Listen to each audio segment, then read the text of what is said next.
Anin, Sagoli, Kiakulamalsi. Welcome, Wachie in my language. My name is Candace Brunette-Debassige. I'm a Cree woman from Quebec, Treaty 9 territory, and it's such a pleasure to be with you today. I'm sitting here in Museum London, this fabulous place in London, close to downtown, and I'm looking over our beautiful Deshgan um, that historic place, that place that's called the Fork of the Thames here in London. With deep respect, I just want to take a moment to gather us all here today. Thank you for coming and sitting with us to hear from Leanne Betasamosake Simpson. It's such an honor to be sharing space with you today, Leanne. I am a huge fan. This is probably on my bucket list, I have to confess. I know we're not physically together, but we're getting to share space, cyberspace, if you will. So that's pretty cool. For those of you who don't know Leanne, and I can't imagine anyone coming today who hasn't heard of Leanne. Leanne is a renowned writer, musician, artist, and scholar. She's from Michi Saagiig Nishnaabeg, and her work really crosses a lot of genres. And it was hard for me to even come up with how to describe her work. And I think to even put it in a category would be disrespectful and limit how we experience what she brings to the world and her brilliance. So I hesitated with that.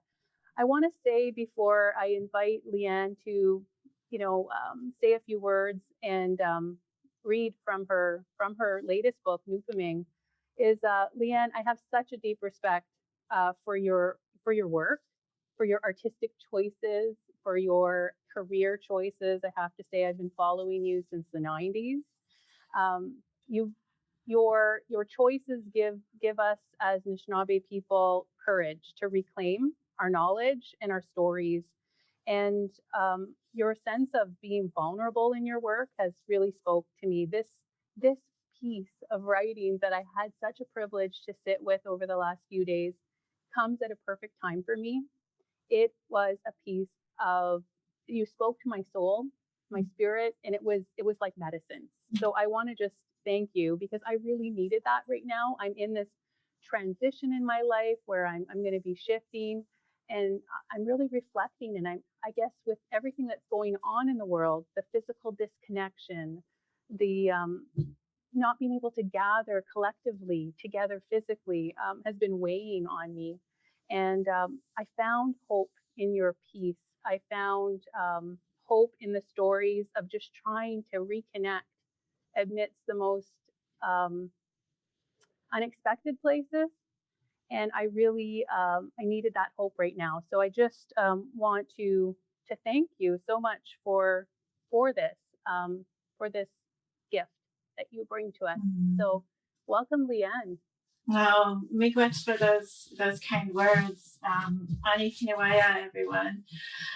It's so amazing to be here. I wish I could see the river. I wish I had your view. But I'm really happy to be in conversation with you, Candace. I feel like hearing that my work was medicine for you and that it brought you hope. I feel like that just fills me up. There's no better success or recognition than that. So that's thank you for saying that. And I'm excited to be here, and I'm excited to visit with you all. So before I get into all sorts of questions, and I have so many, I would like to just give you the opportunity to share whatever section or piece of your writing that you want to start us off with, just to put that out there into the world. Hopefully others will appreciate that too. I'm going to read from the very beginning of the book, a piece called Solidification. This is a piece that sort of starts off the book in a gentle way, in a way that's, I think, full of humility. And it introduces the reader to the 7 main characters in Mashkawaji, the narrator. At the beginning of the pandemic, I was wondering how this book was going to travel through the world.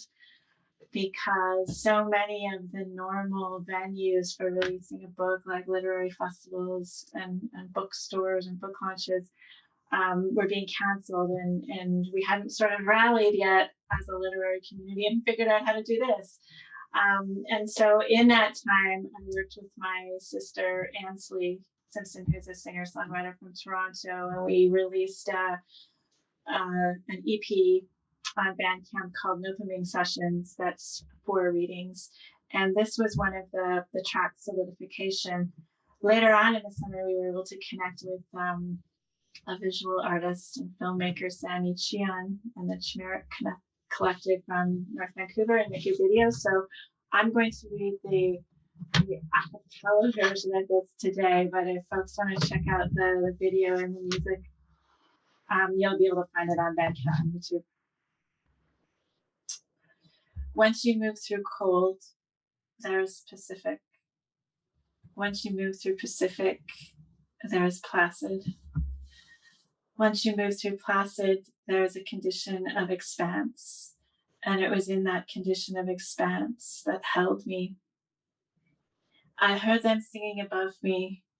Mashkawaji fell through the ice to find quiet, to get out of the wind, to visit with Namegos. They all sang. Mashkawaji stitches up the hole. They are so cold they can't move. They are frozen stiff. The lake is their blanket. They all sang, Mashkawaji is frozen stiff, still, calm. No one knows if they're coming back. They all sang, Akiwenzii is fishing through the ice with a spear. They brought a line of beads. They will wait patiently. They will wait until Mashkawaji is done their visit. The singing and drumming came every night from a distance. Different choirs every evening at dusk, marking the passage of time, reminding me there is still love. You see, tragedy happened again. The details don't matter because the details are hopeless, overwhelmed, shut down.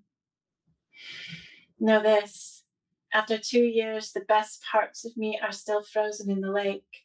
My limbic system, its best friend, the prefrontal cortex, and the hollow pumping organ in which I keep benevolence. The only one that regularly comes to visit is Akiwenzii. In the winter, they park their truck on the ice, drill a hole with the auger, and fish until the cold makes their bones crack. As soon as the ice is off the lake, Akiwenzii is back in their boat with a torch and a sort of pitchfork for spearing pickerel. In the dead of summer, Akiwenzii sneaks back before first light in their canoe, before the cottagers and their jet skis are out. In the fall, they sprinkle tobacco around me and sing. My world is muted. I look out. If something upsets me, I just wait and the upset passes. I sit beside.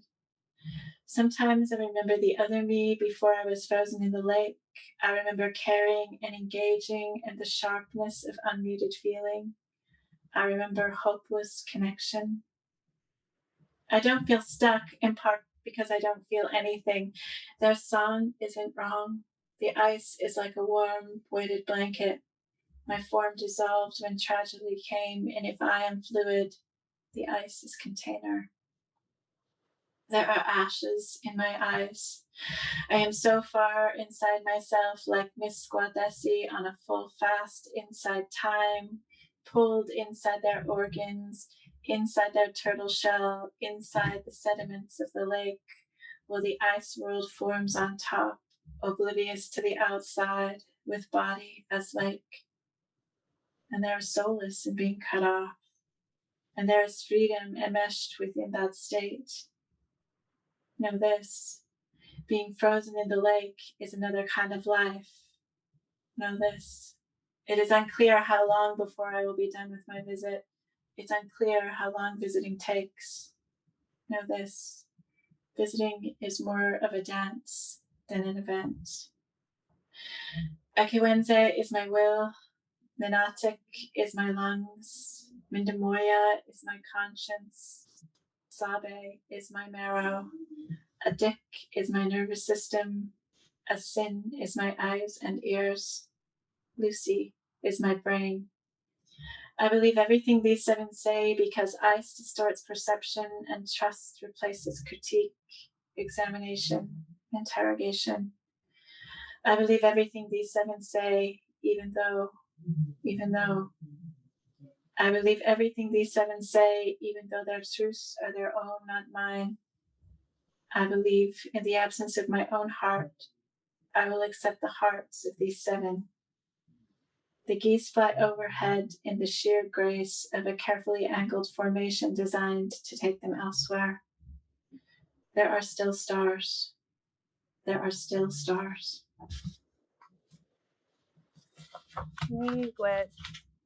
Every time I hear that, I see something new. It's just amazing. Such tenderness, such interconnection. I'm wondering, if you can talk to us a little bit about the driving force behind writing this piece. When you think, what compelled you, and what was, what's the purpose, if you were to sum it up? I think that one of the starting points for this book was just this idea that it's a miracle that you and I are still here after 4 centuries of violence and dispossession. And I wanted to celebrate that a little bit, because I think that's a miracle. And it's a result of a lot of really, really hard work by our families and our ancestors. And so I wanted this book to be a really kind of beautiful Anishinaabe place where there was a lot of joy, where I was sort of acknowledging the trauma that's a part of all of our lives, and that's a driving force in colonialism, but sort of push it to the margins a little bit, just allude to it, and then build this other world. I think that Indigenous people are really great at building worlds on top of worlds, in between worlds, in the interstitial spaces with whatever we have as a practice. And so I wanted things like this deep relationality that is so important to many Indigenous societies to be really present in the book, and to show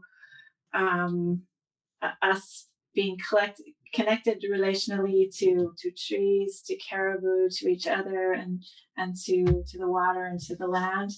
I wanted to have a really strong sense of presence, because I think what we do right now, what we do in the present, is planting seeds for that future.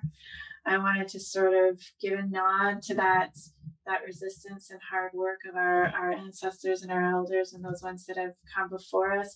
And I wanted to give, first of all, Indigenous and Anishinaabe readers some space to laugh and to find joy and to find care and tenderness, and to have an experience of reading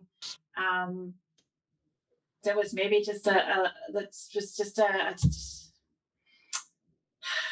space of joy or peace or kind of solace. So I wanted to really sink into those ideas, and I was really thinking a lot about audience when I was writing the book. I was really thinking about Anishinaabe storytelling, and how important that is to our people and to our intellectual and our artistic traditions. I was thinking about how our storytellers are so great at layering meaning, so that every time you hear a song or a story or one of our prayers, because we repeat things so often, but every time you hear that, because there's so many layered meanings, you learn something new. So I sort of wanted it to be a layer of a recognition for Indigenous people, and a place almost. I definitely felt like you were talking to Anishinaabe people or Anishinaabe people. I see Cree people as part of that larger Anishinaabe family. So I definitely, felt that you were speaking to us. And there was these little almost inside jokes that I wondered if everybody got, but it didn't matter. I wanted to talk a little bit about structure. I talked about your, difficulty kind of putting you into a category or, putting your style into a category necessarily. But I'm really curious about how, what your choices were with the form of this book and like your use of space and like the structure and flow of it. I, Anything you can offer on that, I'm very interested. Yeah, and so I think that this book is written for Anishinaabe people first, but not exclusively. So I see that sort of expanding audience where I hope that more than just Anishinaabe, more than just Indigenous people can see themselves in it. I really didn't. I wanted to layer in those sort of um, places, inside jokes, or places where Indigenous people or racialized people or Black people would feel seen and affirmed. And I also didn't want to, in the editorial process, I wanted that part of it to stand on its own. I didn't want to have a comma where then I explained the joke, because that's such a way of telling Indigenous people or racialized people that this book isn't actually written for you. And I thought that sort of taking that approach sort of raises the bar, and I think that non-Indigenous audiences and white audiences are fine with that. The structure is really different than the Western literary tradition of writing a novel, and part of that is accidental because I did set out to write a longer form, but my background is in Anishinaabe oral tradition. I didn't go to writing school. That form of writing a novel with the protagonist and the antagonist and the tension and the themes is really, really Western and really foreign to me. And it was something that I just couldn't do. And so I felt like in a story where you're building a world, I need all of the tools available to me. I need my language. I need our intellectual traditions and our cultural practices. I need our aesthetics and our theory. I need poetry. I need prose. I need song. I need everything. And that's also kind of a centering of Indigenous creative practice, because if you're out on the land and you're making wild rice, all of those things happen over the course of it, or you're doing a sweat lodge, or you're making a feast. All of those things culturally will happen over the course of an event. And so I thought that at least my first audience wouldn't have, and that wouldn't be an issue for us, because we're used to not fitting into the academy, or we're used to not fitting into the literary community. We're used to our way of thinking and expressing ourselves, not fitting into these Western structures. Hmm. I'm also, I wanted to talk a little bit with you about, I noticed I guess it was a commitment to really not falling into the gender binary. And I've seen this in your work before, and I really noticed that this time it was, throughout the entire book, you really used they almost always, except for a few times. Yeah. And as a cisgender Indigenous woman, I noticed myself, wanting to. I was rereading. I'm trying to figure out who you were talking about, what characters you were talking about in certain times, and then I started at one point later on thinking, why do I need to put this in a category? And I started to really see that in myself. And it was a kind, because you were so committed to it throughout the whole book, towards the end, it started to reveal my own bias, I guess, and my own desire for that category. And I thought, wow, that's really deep. Um, can you talk to us about your thinking behind that and why you didn't use it in certain cases? I'm curious. That was exactly the reading experience. I thought a lot about the reading experience. That was exactly the reading experience that I wanted readers to have, but it was also part of the writing experience. I was also confronting those deep biases in myself. And so I have written kind of academically about how this gender binary is something that has been imposed on Anishinaabe society, that we had more than two genders, that there was a diversity of sexual orientations and relationship orientations, and that queerness was just normal. So in this world that I was building in Noopiming, I as an academic, we're always like, we're telling and critiquing. And then as a writer, I was like, well, I'm just going to build this world. I'm going to see what happens when I don't ascribe a gender. And my brain would also wanted gender in certain characters. And so that was a challenge. That was those questions I went through. Like, why does this have to be? What if I take this gender out? Does this character work as gender nonconforming? Does it work in all of the different kind of gender categorizations? I wanted also readers of all genders to be able to insert themselves in the story and see themselves in the story. So I wanted it to be inclusive, or as inclusive as possible. And I wanted that to be normal. So I think that there's so many young, emerging, queer, trans, Indigenous writers right now that are doing all kinds of work that is really beyond what I was trying to do here. My main purpose was just to have readers be able to see themselves and not feel excluded in the story, and to have that queerness presented as normal.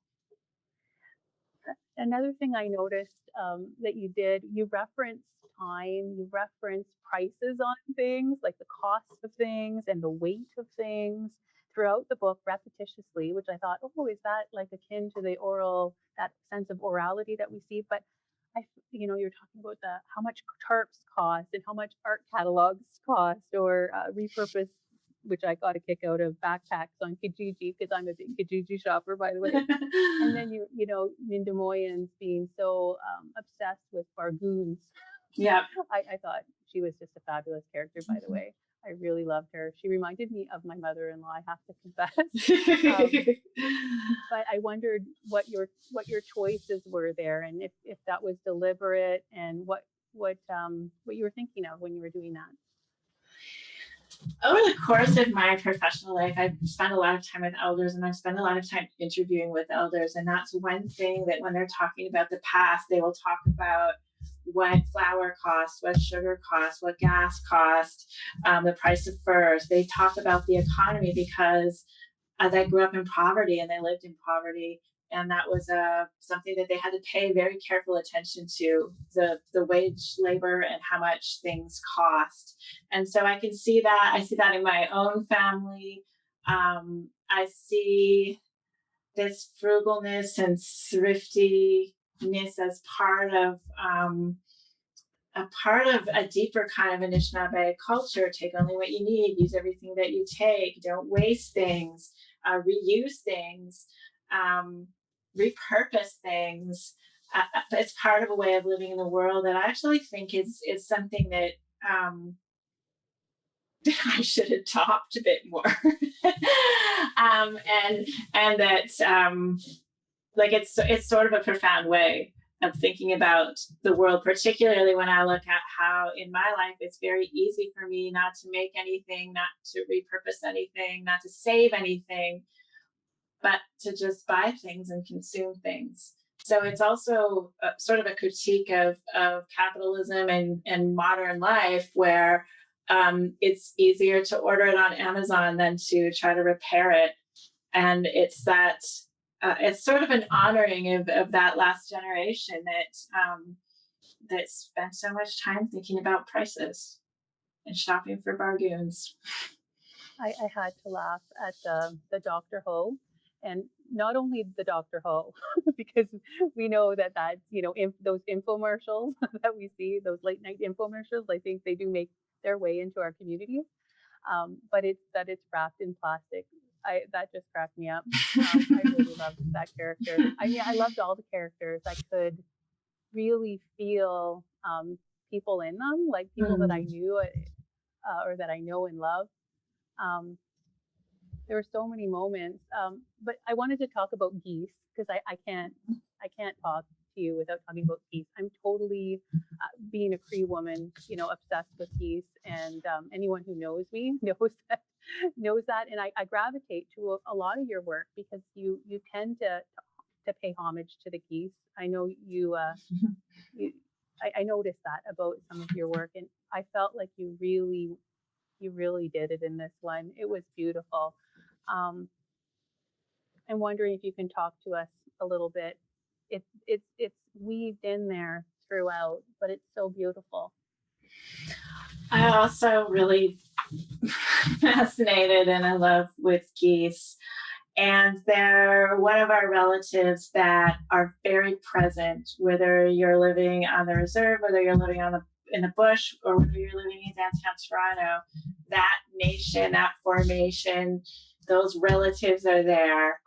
And so I wanted, we talk a lot about the impact of colonialism on us as Indigenous people, and I wanted to shift the focus a little bit and think about what it's done to nations and living things like geese, like raccoons, some of these relations that live inside our cities and live inside our urban spaces and still behave sort of responsibly and ethically according to kind of goose culture. And geese do some pretty amazing things in terms of flying in formation, in terms of migrating, in terms of this split between the geese now that stay in the southern parts of Canada all year round. I started thinking about geese because I was out a couple of falls ago with Doug Williams from Curve Lake. We were hunting and a flock of geese flew overhead. And he said, "Oh, those are migrating geese, not the geese that stay around Peterborough." And I said, "How do you know?" And he said, "Well, I can tell from the honk because it's the same honk that I've heard my whole life." And I was like, whoa, that's amazing. And so in thinking of what it's like to be an urban Indigenous person and living in the city and trying, that ache that we have for connection and belonging and culture, I wanted to really focus on things that were here, things that I could see in my daily life. And the geese was one of those things. Yeah, geese get a bad rap. I especially in the city, like people just don't understand. For Cree people, there are stories that tell us that they saved us during famines, during major famines, and I just have such a deep respect, for geese. And when people call them nasty things, it gets me really upset. I work at a university. And you talked about the university, the academy. You referenced these things. I noticed you made references about the absurdity, and I thought this was really true. It was piercingly true about Akiwenzii and the pile of corporate paraphernalia that are given as payments to our elders. I thought that was, and you mentioned some other things about the academy. I'm wondering if you can talk to us about your thoughts there. I think part of it is because I sort of am on the margins of the academy because there's a lot of Indigenous folks in the academy. There's been a big increase in the last 20 years. There's a lot of people coming to the city to go to these institutions. So that's part of why I think it's in the story.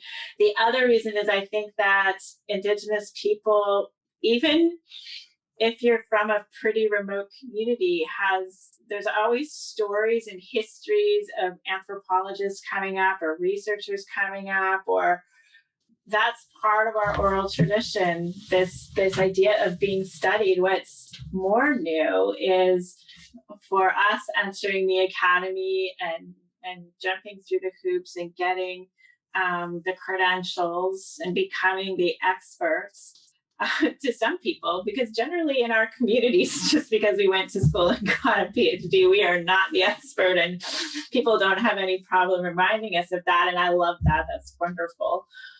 So there's lots of kind of cultural clashes that happen at the university, like right from you would never, as an Anishinaabe person, write down a document bragging about everything that you'd ever done in your whole life. And, the CV or a resume is such a, like, you have to do that in the academy to get a grant or to get a promotion or to get a job.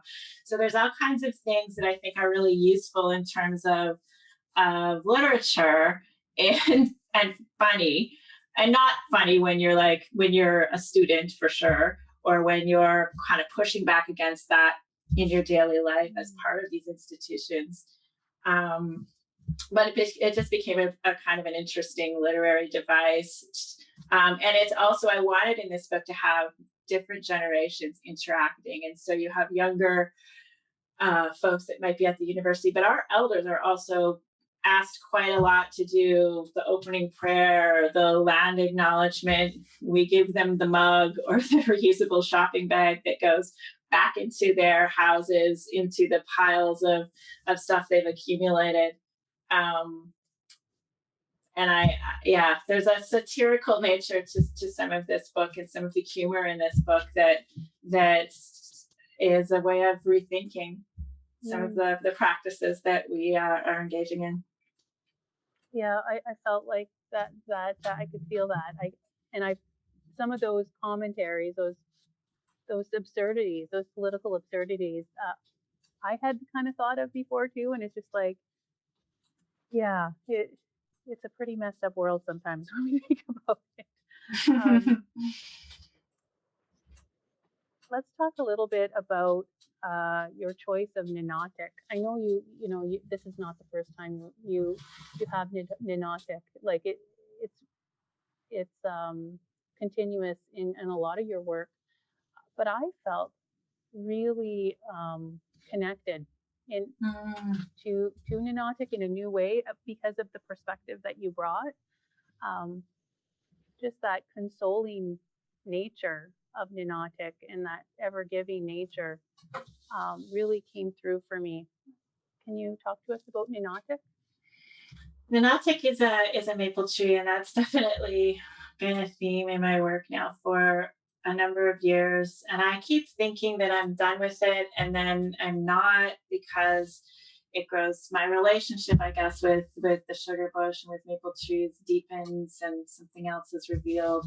And so I think that character started with a poem and with a song, The Oldest Tree in the World. There's a park in Peterborough, a kind of a fragment of old growth forest. And it's got some very, very old maples. And over a period of time, I was visiting this oldest maple in the world. And I was thinking about this maple is over 400 years old. I was thinking about what that relative of mine had witnessed, what they had seen, how the world had changed. Does the air taste different?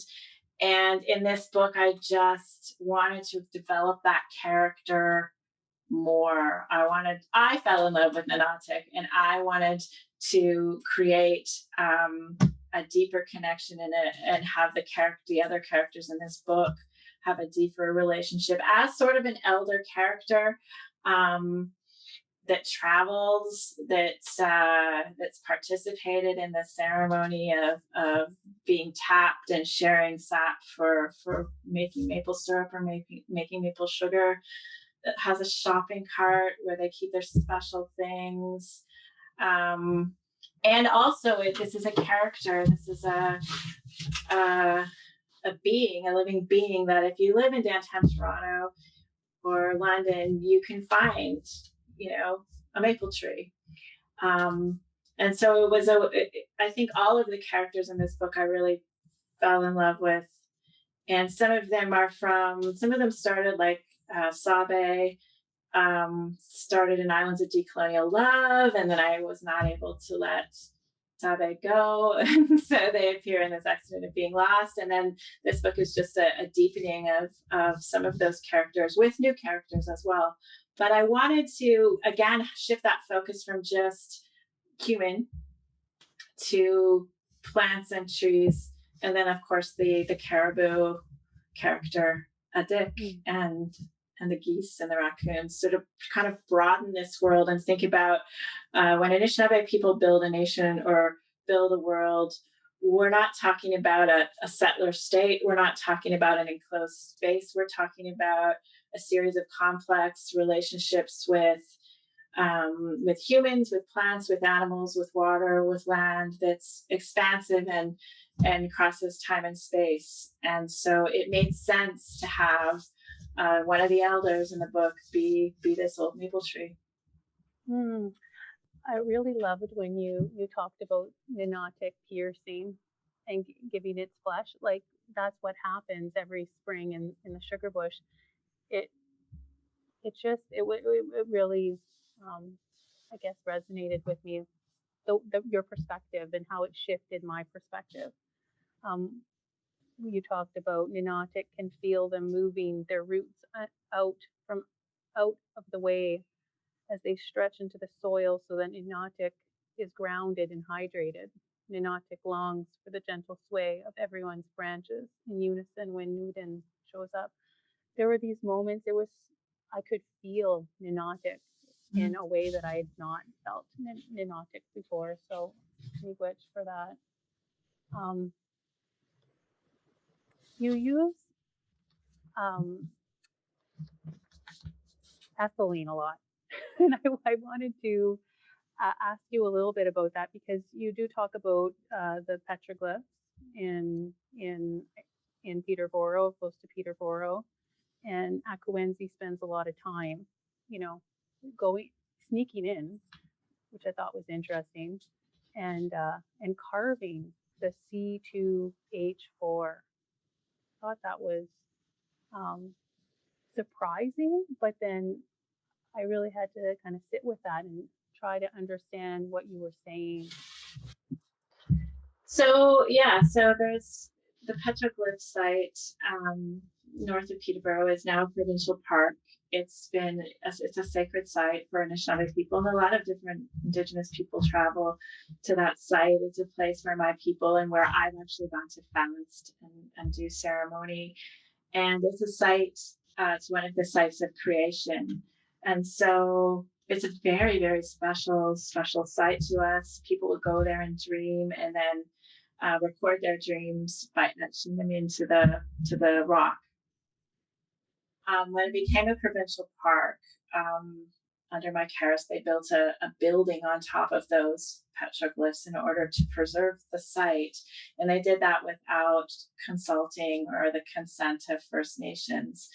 And in the process of building that, they shut off one of the kind of underground creeks. And that creek was really important because it had this bubbling kind of sound where you could talk to your ancestors. So they sort of ruined the most important part of the site. So to get there, some of our elders have keys, and over the years, the communities have developed a better relationship with the park, for sure. And it's possible to go there and do ceremony now, but you have to get the key, you have to undo the gate, you have to do, and you certainly aren't allowed to carve your own petroglyph into the rock. So in the book, there's this elder character who sneaks back and who is having this relationship anyway, in spite of all of this. And what they end up carving is the chemical symbol for what tarps are made out of. So it's sort of gesturing towards this idea that plastic has become, there's a couple of places in the book where plastic has become so ubiquitous in the world right now, in terms of polluting our oceans, in terms of the microplastics in the Great Lakes. There's some pretty horrible environmental toxicity problems with plastic, and so they carve that on the petroglyphs as a recognition of where sort of we are right now, and how dominant plastics have become in the world. At the same time, this is complicated by the fact that tarps are being used by a lot of the characters, a lot of our people, in a lot of awesome ways, because tarps are incredibly useful if you're living on the streets, if you're camping, if you're living on the land, they're cheap. And Indigenous people always have a lot of tarps. And so I wanted to sort of complicate that use of tarp with this deeper recognition that this is a practice that even if we all stopped using tarps, it's not going to solve sort of the issue that the world has with plastics and plastic pollution right now. But there is an issue with this production of plastics, and so I hope that my hope would be that in the future, these characters in the world of Noopiming, the characters would look back at the petroglyphs and be like, oh, that was that time where we almost lost ourselves because of that chemical, because of that man-made plastic. And that was a turning point. Yeah. But I don't know if that's...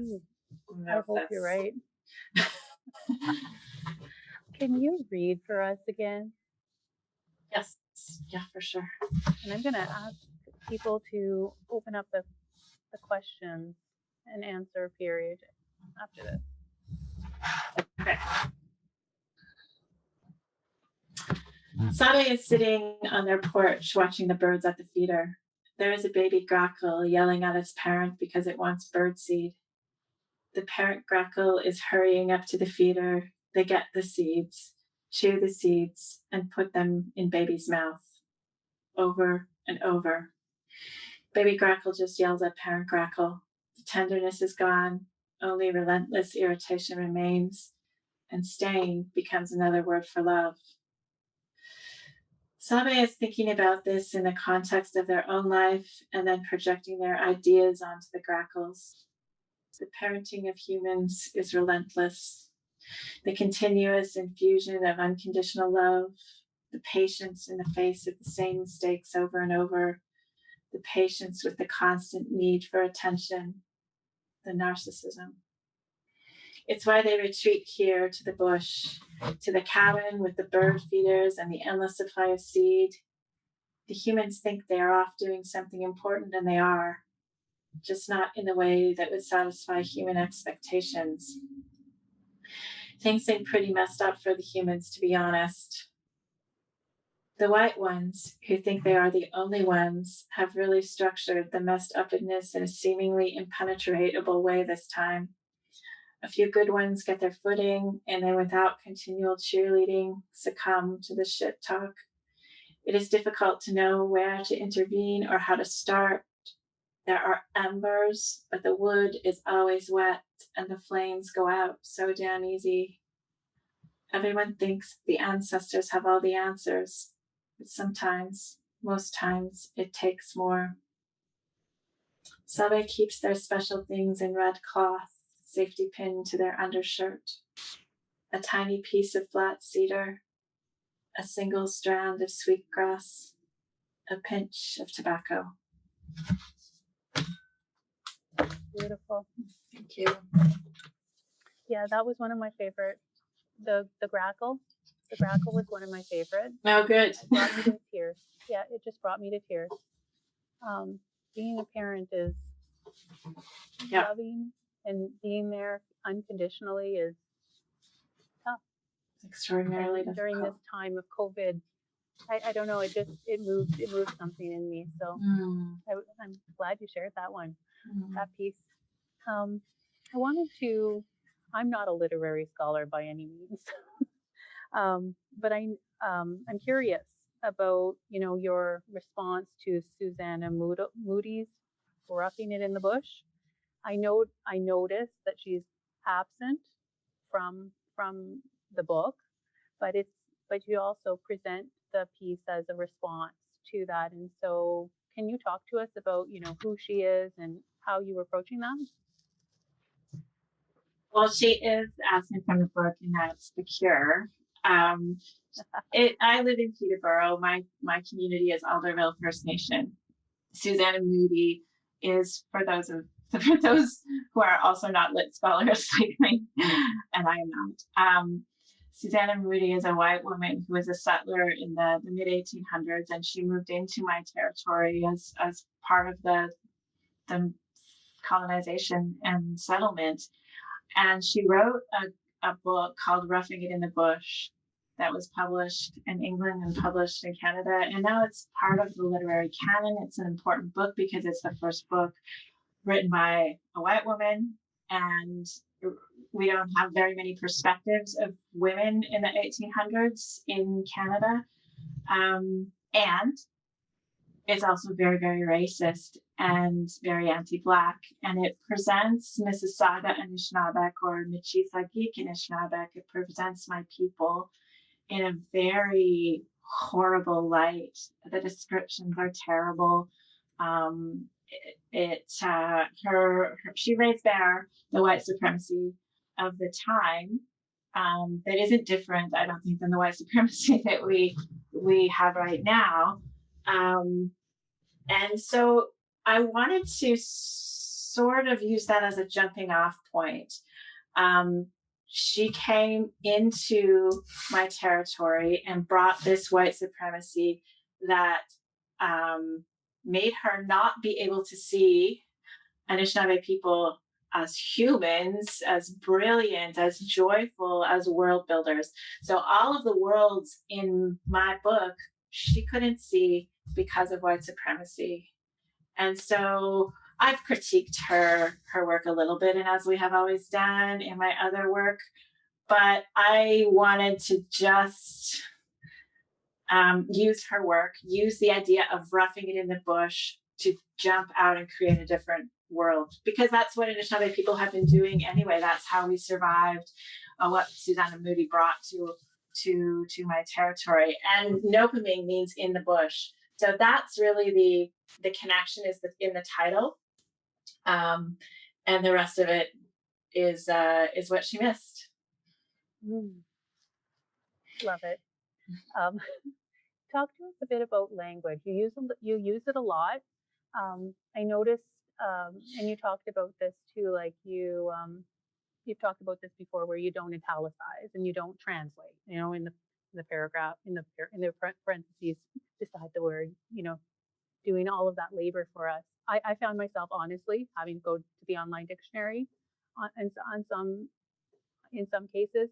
I recognized some of the words and I was like, oh, that's familiar, but I didn't always know it. And I had to do a little bit more work to do that, which was actually good for me. And I just wondered if, I imagine that's deliberate. Did you want to do it more? Did you want to do it like, how do you do that with the editor? Do you get some pushback on the editing side? I mean, I've always had a little bit of pushback with editors, and I've always convinced them that this is really important. I think like 20 years ago when I started writing, the pushback was, I don't want the words were translated, but they weren't italicized. Now it's pretty easy to get Indigenous languages not italicized, so they're not othered. It's more difficult to get them not translated, but it's not impossible. So I'm always very strong about that, because again, I want the experience for the Anishinaabe people. I don't want that translation there. So if they know the words, most of us, I'm not a fluent speaker. I'm a language learner. I'm not a language expert. And so I think most Anishinaabe people my age and younger, particularly in the South, are in the same boat. And so we're trying to learn our language. It's difficult. We don't have time. There's tons of barriers, some of them stemming from things like residential school and shame and emotional, and others more structural. And so using language in my work forces me to learn the language, forces me to use it. It forces every single time I go to a literary festival, it forces a few more people to learn the pronunciations, learn the words. It brings in that Indigenous audience. So the Anishinaabe people can see themselves in the book. But also I think people who are Indigenous but not Anishinaabe get that, like, oh yeah, language is really important. In this book, the Ojibwe People's Online Dictionary which is a fantastic project. Pretty much all the words you can Google in that, and you will find them in that dictionary online. So it doesn't make the book less accessible, but you're right, there is more work on the part of the reader if they're not sure of the language. And then I think words like Mindimooyenh, there will be people that know that word as meaning old woman. There will be people that are able to split that word up and know, as Brenda Childs writes in her work, that it means the one who holds everything together.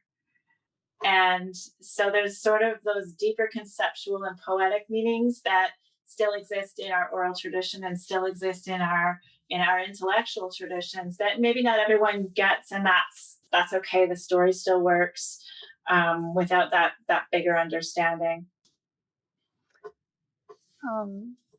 That word Mindimooyenh, my partner and I, we have a little piece of land on Lake Mindimooyenh in Chiging.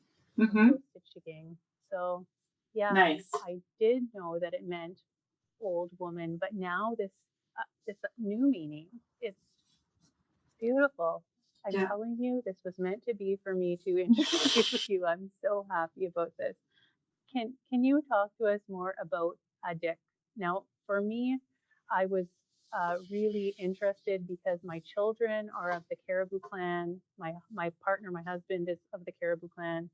And as soon as you wrote about the image of hearing the sound of herds of caribou, traversing the land, for me, I've felt that rhythm before, and it was really compelling. I wanted to sit with that more. I wanted to hear more, because we know that those relatives used to travel further down this way, but they don't anymore because of whatever. I don't even really know why exactly. Yeah, so that hunger that you talked about, that aching for, what it must have been like before, that connection, I guess. So part of my professional life, I spend a lot of time in the north, and I work in Denendeh with Dene people, and caribou is very, very important to them. They still harvest caribou. They have close relationships. And probably 7 or 8 years ago, I tasted caribou for the first time. I came back home. I was visiting with Doug, and I was telling him about how amazing caribou was, and he said, oh yeah, we used to have caribou around here, like a bush caribou, so kind of a different species. But it then dawned on me that I know I have friends that are part of the caribou clan as part of an Anishinaabe clan system, and I thought about, there's a tremendous loss when you lose a species, and there has been a tremendous loss of species on the North Shore of Lake Ontario since the beginning of colonialism. The salmon, the eels, the passenger pigeon, the caribou. There's a number of worlds that have been ended. And so I wanted to kind of explore, what does it mean to have a relationship with a species that's no longer present here, through no fault of their own, who has sort of relatives here in terms of deer and moose. What is it like to be caribou clan in Michi Saagiig Nishnaabeg when there are no caribou?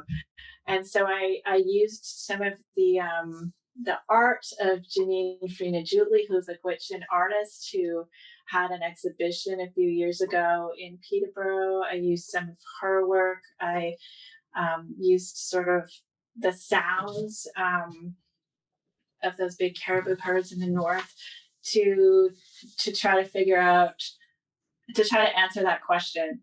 And then if you think in a spiritual sense, the caribou are still here.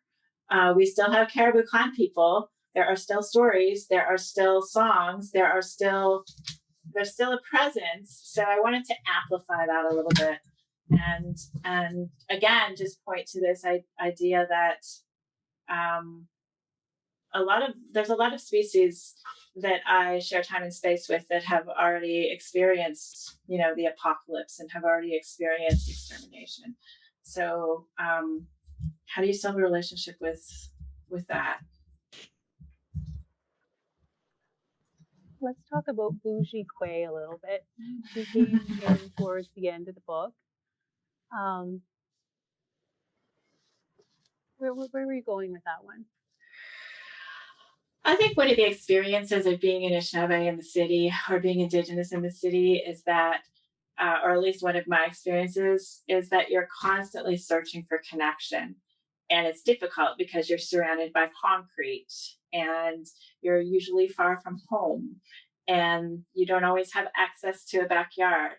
So Bougie Quay is a character that's looking for that belonging and looking for that connection, and is making things in the backyard to try to have that connection. And the other animals and living things that they are sharing time and space with are having none of it.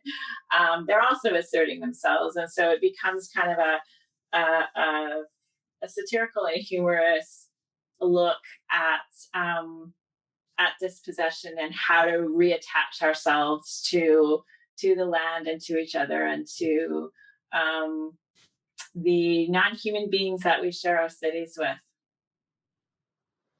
Okay, we've got a question coming from our cyber audience from Lori.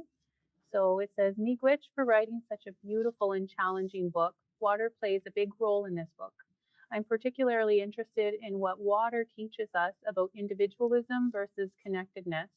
I love how you write about snowflakes being 10 quintillion molecules of water with such beautiful tendency to stick together.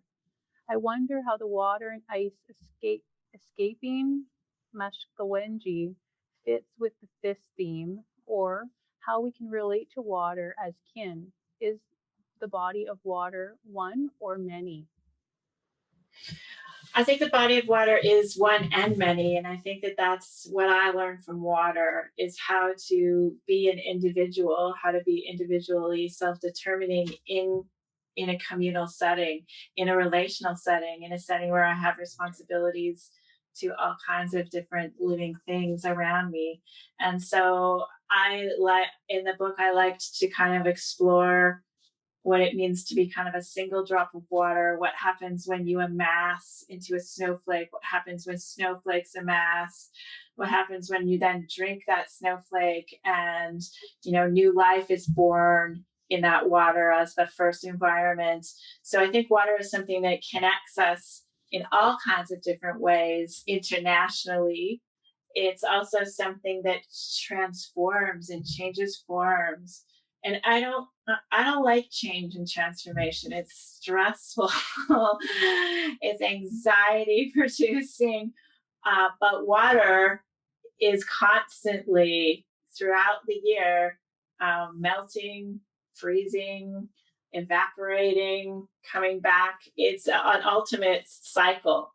And so I thought there's a lot of depth there. There's a lot of meaning there. There's a lot of metaphors there. There's a lot of things to think about, and a lot of practices to embody. And of course, Anishinaabe women have been walking around lakes and taking that responsibility for water for a very, very long time. And I wanted to kind of expand that understanding of water. That's an awesome question. From Vanessa Ottman-Smith. Hi, Vanessa. I know Vanessa. Nice to see you on here. Does writing pieces like this help you to think through your own logical place in the world and spaces of belonging? Yeah, for sure. I want to live inside of Noopiming. I loved writing it. It was a solace for me. I was very sad when the book was done, and I didn't. The process of writing it just brought me so much peace and calm and joy. And so I think that that's very true, that when you're making something, you learn a lot about yourself and your relationship to the world. I think I'm still learning from the book as I perform different pieces, and as I interact with people, and as the book sort of travels through the world, travels through the seasons. Okay, one more question here. Atu Mamat, thank you so much for gifting us with your time today. Could you share your thoughts on what Nishnaabeg oral tradition can teach us all on developing more ethical ways of producing knowledge in fictional literature and beyond?